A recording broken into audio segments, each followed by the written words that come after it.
नमस्ते दोस्तों, welcome back to the Python programming series powered by Net Guardians. Last session में हमने function basic सीखे थे।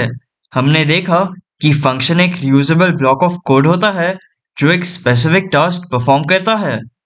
आज हम फंक्शंस का एक और नया टॉपिक सीखने वाले हैं, पैरामीटर्स और आर्ग्यूमेंट्स। इस वीडियो में हम सीखेंगे पैरामीटर्स और आर्ग्यूमेंट्स क्या होते हैं, पैरामीटर्स और आर्ग्यूमेंट्स में डिफरेंस क्या होता है, रिटर्न कीवर्ड का यूज, फंक्शन से मल्टीपल वैल्यूज रिटर्न कैसे करते हैं। तो चलिए शुरू करते हैं। पैरामीटर्स, जब हम फंक्शन डिफाइन करते हैं तो पैरेंथीसिस मतलब राउंड ब्रैकेट्स के अंदर जो वेरिएबल्स लिखते हैं उन्हें पैरामीटर्स कहते हैं। फॉर एग्जांपल, वेलकम फंक्शन में पैरेंथीसिस में नेम ये वेरिएबल है, फिर नेक्स्ट लाइन में प्रिंट फंक्शन में हेलो और वेरिएबल नेम नेम। यहाँ नेम ये वेरिएबल एक पैरामीटर है। अब आर्ग्यूमेंट देखते हैं।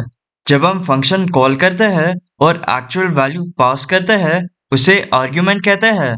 फॉर एग्जांपल, इधर जब हम वेलकम फंक्शन कॉल कर रहे हैं और उसमें जब हम पैरेंथीसिस के अंदर कोट्स में बॉब लिख रहे हैं तो बॉब ये आर्ग्यूमेंट है। हम बॉब ये वैल्यू को पास कर रहे हैं। पैरामीटर्स फंक्शन डेफिनेशन में वेरिएबल होता है और आर्ग्यूमेंट्स फंक्शन कॉल में एक्चुअल वैल्यू होता है। For example, def add function में वेरिएबल्स ए और बी ये पैरामीटर्स है और जब हम फंक्शन कॉल कर रहे हैं तब पैरेंथीसिस में 6 और 7 ये नंबर्स आर्ग्यूमेंट्स है। ए और बी पैरामीटर्स है और 6 और 7 आर्ग्यूमेंट्स। Return keyword. अब बात करते हैं रिटर्न कीवर्ड की। कभी कभी हमें फंक्शन के रिजल्ट को फंक्शन के बाहर यूज करना होता है। इस केस में हम रिटर्न कीवर्ड यूज करते हैं। फॉर एग्जांपल, ये ऐड फंक्शन में हम ए और बी रिटर्न कर रहे हैं रिटर्न कीवर्ड का यूज करके। इसको हम इजीली बाहर यूज कर सकते हैं। रिजल्ट ये एक वेरिएबल बनाते हैं। रिजल्ट इक्वल्स ऐड फंक्शन और पेरेंथीसिस में आर्ग्यूमेंट 9, 5। नेक्स्ट लाइन में प्रिंट फंक्शन के अंदर variable result.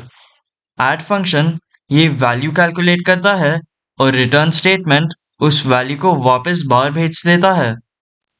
Y is return important? अगर हम प्रिंट यूज करें तो रिजल्ट सिर्फ स्क्रीन पर प्रिंट होता है, लेकिन रिटर्न यूज करने से फंक्शन के आउटपुट को फ्यूचर कैलकुलेशंस में यूज किया जा सकता है। इसलिए प्रोग्रामिंग में रिटर्न ये स्टेटमेंट बहुत यूजफुल होता है। फॉर एग्जांपल, ऐड फंक्शन में ए और बी पैरामीटर्स है। इंडेंटेशन में A plus B new variable result बनाते हैं। Result equals add function parenthesis में 6 और 7। नेक्स्ट लाइन में सी इक्वल्स रिजल्ट प्लस 2 और फिर नेक्स्ट लाइन में प्रिंट फंक्शन में सी। अब इसको रन करके देखते हैं। जैसे आप देख सकते हो, एरर आ गया क्योंकि हमने रिटर्न कीवर्ड यूज नहीं किया। अब फंक्शन के अंदर ए प्लस बी के पहले रिटर्न कीवर्ड ऐड करते हैं। अब फिर से रन करते हैं। जैसे आप देख सकते हो, 15 प्रिंट हुआ है। 6 प्लस 7 13 होता है और 13 प्लस 2 15। Multiple return values. आप एक ही फंक्शन में मल्टीपल वैल्यूज रिटर्न कर सकते हो। फॉर एग्जांपल, कैलकुलेट फंक्शन में सम ये वेरिएबल में एडिशन हो रहा है और डिफरेंस ये वेरिएबल में सब्ट्रैक्शन हो रहा है। हम दोनों भी सम और डिफरेंस को रिटर्न कर सकते हैं। रिटर्न सम कॉमा डिफरेंस। इससे अब फंक्शन के बाहर रिजल्ट ये वेरिएबल में फंक्शन कॉल करते हैं। Result equals function name calculate और आर्ग्यूमेंट्स 7 और 6। फिर नेक्स्ट लाइन में रिजल्ट प्रिंट करते हैं। अगर अलग वेरिएबल्स में सम और डिफरेंस के रिजल्ट को स्टोर करना हो तो जैसे हम टपल पैक और अनपैक करते थे, वैसे ही हम सम और डिफरेंस के रिजल्ट को अलग अलग वेरिएबल्स में स्टोर कर सकते हैं।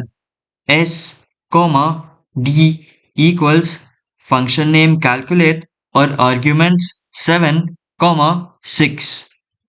अब प्रिंट एस और प्रिंट डी, अब इसको रन करके देखते हैं।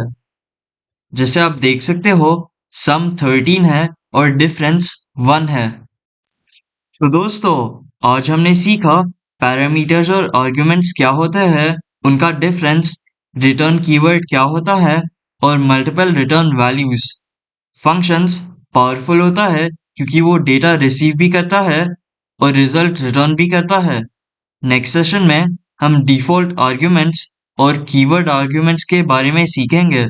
अगर आपको ये वीडियो हेल्पफुल लगा हो तो please like, share and subscribe. See you in the next session. Thank you.